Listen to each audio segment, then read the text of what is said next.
zagin DJ AB karara abun dan wani matashi wanda ba a san ko shi wane ne ba.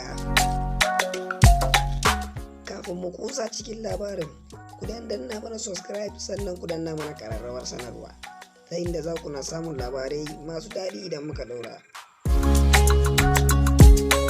Ta tabbata shi masoyin G-Fresh ne wato Alamin. Rashin kan haɗin mawaka guda biyu ya janyo cece-kuce a tsakanin masoyansu.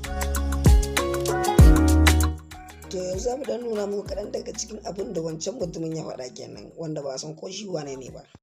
DJ Eddie, ƙarya kake a meta don fadar rafa. DJ Eddie, ƙarya kake a meta ma fadar rafa. Digi amma diga hayo biga kuma diga amma nasir forever da sai azineba amma bika clever da rap like Eva. To wane ne shi, menene sunansa, kuma daga ina yake, menene manufansa? Ku biyo mu akan wannan YouTube channel mai suna Hausa Ɗaya TV domin samun bayanai akan wannan mutumin da ba san kowa shi ba. Mun gode, ku danna mana subscribe kar ku manta.